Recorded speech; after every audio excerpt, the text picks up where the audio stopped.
Hi everyone. Today I'm going to read the second chapter of The Spray Paint Mystery. Chapter 2, Paint Problems. Cameron introduced Miguel to Mrs. Sutton. "Welcome, Miguel," Mrs. Sutton said. "There is an empty desk next to Tyler." Cameron thought fast. If Miguel sat next to him, he could keep an eye on him.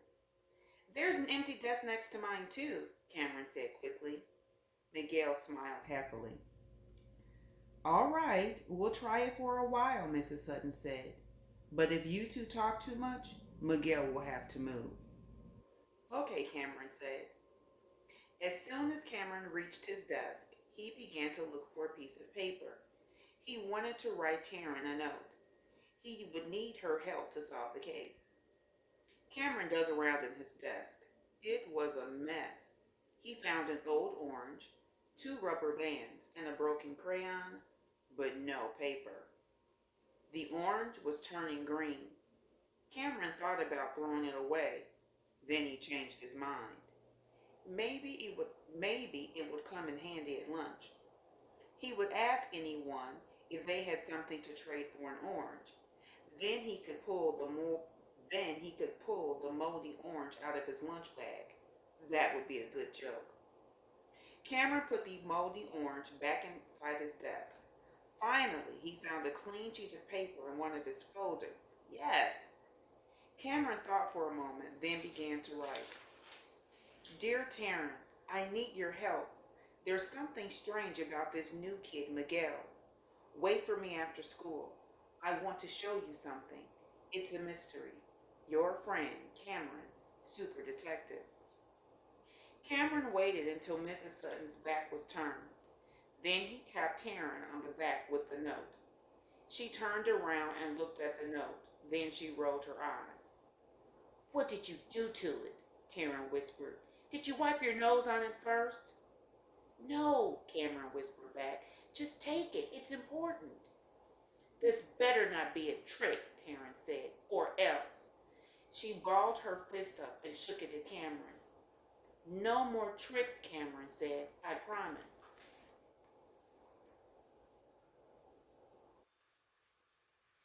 "Yeah, right," Taryn said, and she carefully took the note and read it.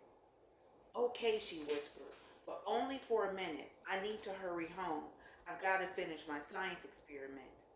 "Okay," Cameron said. Taryn turned back around and began copying the assignment off the board. She was one of the smartest kids in third grade. She could add long rows of numbers together in her head, and her science projects usually won first place at the science fair. And best of all, Taryn was never stinky. Even after she and Cameron played basketball all afternoon in the hot sun. When the last bell rang, Cameron put his books in his backpack as quickly as he could. His math worksheet. Where in the world was his math worksheet? Cameron was already out the door before he could find it. "Hey, what are you looking for?" Miguel asked. "I can't find my math worksheet," Cameron answered. "I'm through with mine," Miguel said. "I've already worked out the problems in my notebook. You can have it if you want." "Great," Cameron said. So Miguel opened his backpack.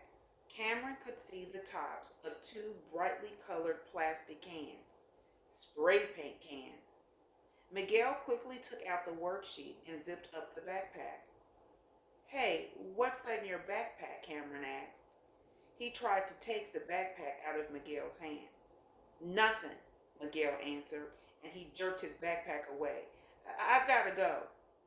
"Hey," Cameron said. But Miguel ran out of the room and down the hall. Cameron started to run after him. "Cameron," Mrs. Sutton said, "wait just a minute." "Oh man," Cameron groaned. "Now what did I do?" "You've been fine," Mrs. Sutton said. "I have a note I'd like you to take home to your father. I want to remind him about speaking to our school for career day." "Oh yeah," Cameron said, relieved. "I forgot about that." "Here you are," Mrs. Sutton said. "See you tomorrow." "Bye," Cameron said. He ran as fast as he could down the hall. Miguel was nowhere in sight. Then he remembered Taryn. Cameron had forgotten all about meeting her. He raced through the doors. Taryn was waiting for him by the bicycle rack. "Hi, Taryn," Cameron said. "Sorry I'm late." Before he knew what was happening, Taryn punched him in the arm as hard as she could. "Ow!" Cameron shouted. "What was that for?" "That was for the tricks you have played. That was for the tricks you played on the teacher in the first grade and blamed it on me." "Man, that hurt," Cameron said as he rubbed his arm.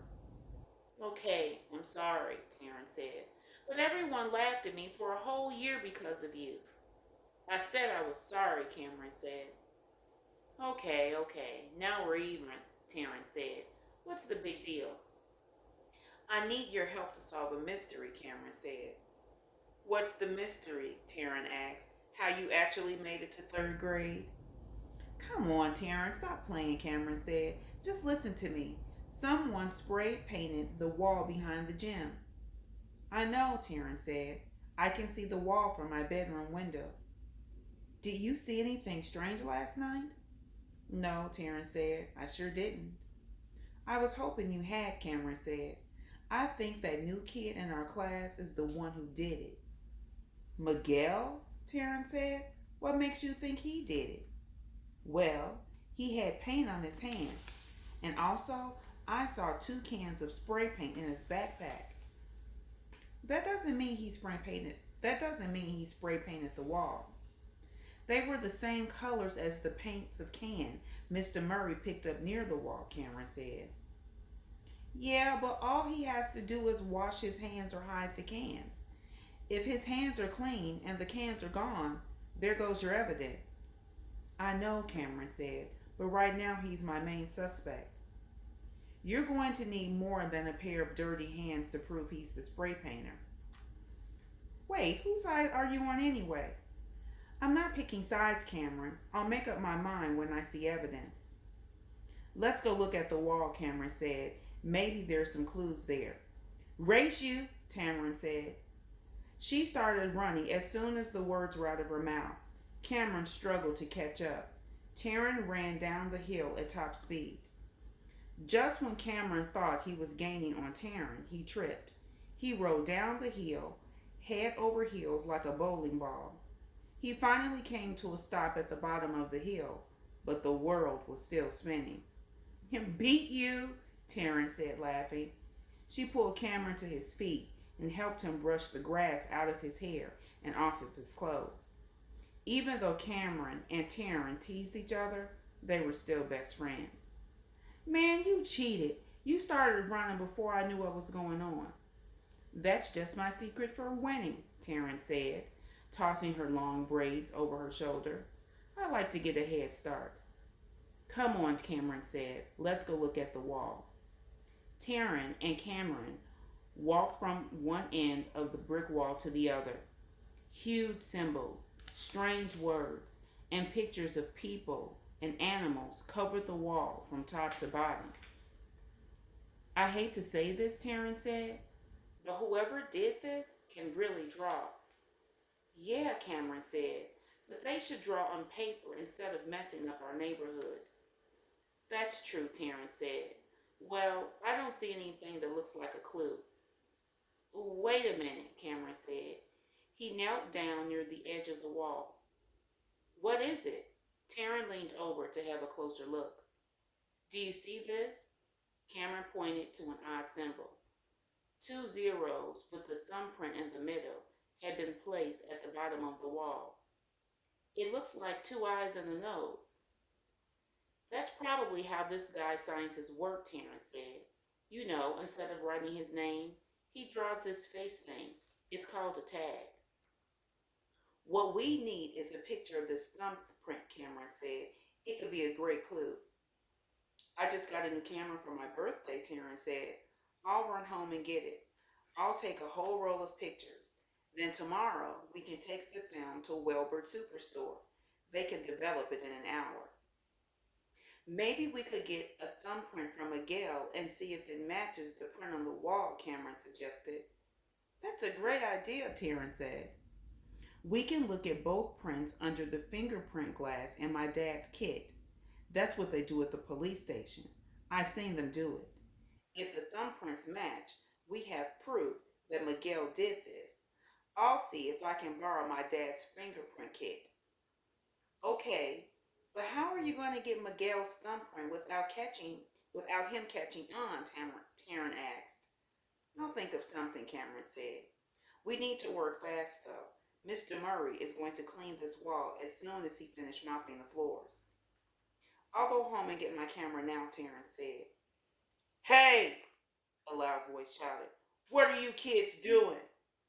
A tall, skinny teenager stood near the end of the wall.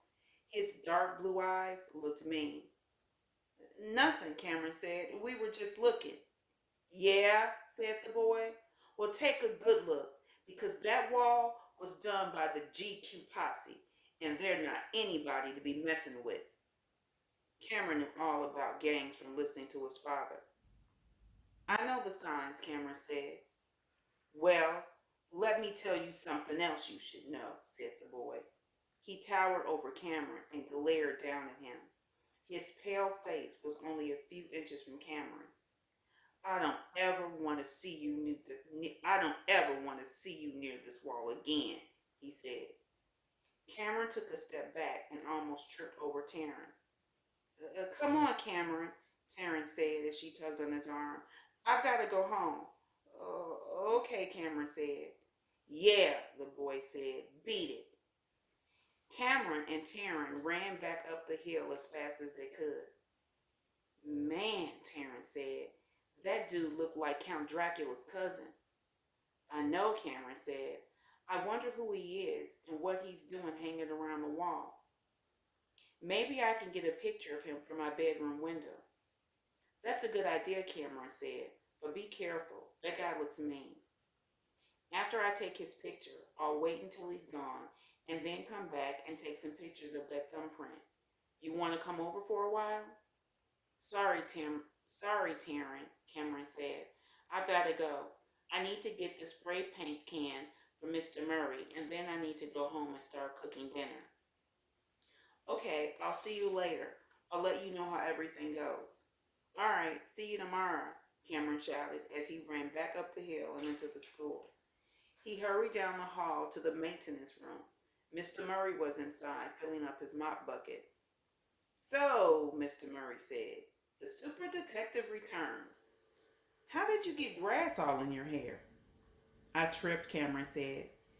Can I have the empty can now? Sure, Mr. Murray said as he handed it to Cameron. Did you find any more clues? Well, maybe a few, Cameron said. I'll let you know tomorrow. I gotta run. It's my day to start dinner. No running in the hall, Mr. Murray said.